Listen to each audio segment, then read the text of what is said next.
Welcome to Fairfield City Open Library's Read Along Stories. Today's story is Silly Mr. Wolf by Tony Ross. Mr. Wolf did not always tell the truth. He was tricky. Years ago, he would dress up as a sheep and try to be their worst friend. But when he grew up, the sheep's clothing was far too small for him. So nowadays, if he wanted a nice, plump sheep for his dinner, he put a bag over his head so no one would know that he was a wolf. Then he lied about his name. "My name is Mr. Jones," he said to a sheep with dinner written all over him. "Will you walk with me?" Of course, that sheep was never seen again. Very soon, the sheep began to understand, and they feared Mr. Jones as well as Mr. Wolf. Mother sheep used to tell their lambs, "Don't go near Mr. Wolf, he's a bad 'un." That goes for Mr. Jones too. Go near them and you will never be seen again. Of course, the lambs knew that mother sheep are very wise, so they kept well away from Mr. Wolf and Mr. Jones. That being the case, the sheep with their lambs lived happily and Mr. Wolf lived hungrily. He tried to catch a sheep for dinner, but as soon as they saw the paper bag and the long grey tail, they knew exactly who it was.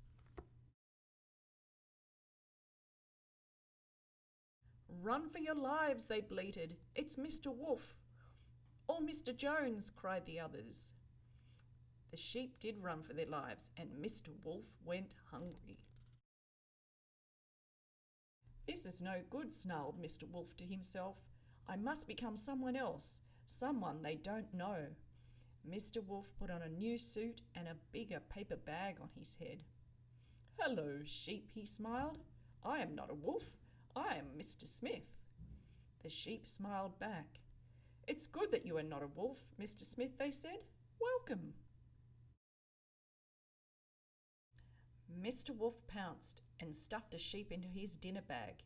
He went hungry no more. When the wisest sheep noticed that they were getting fewer and fewer, he understood what was going on and explained it to all the others.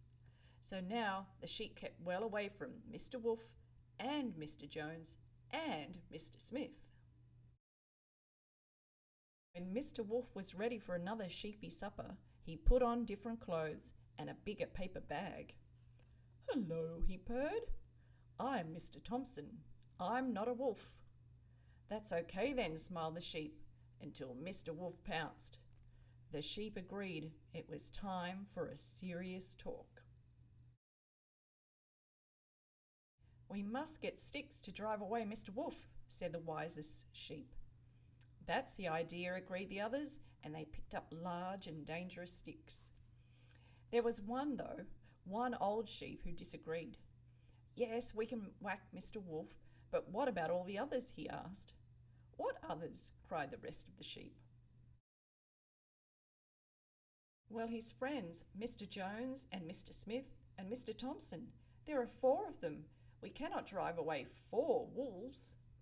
So the sheep dropped their sticks and ran away. Mr. Wolf could not follow them because of the paper bag on his head. He didn't think of taking it off. Silly, silly, silly, silly, silly Mr. Wolf.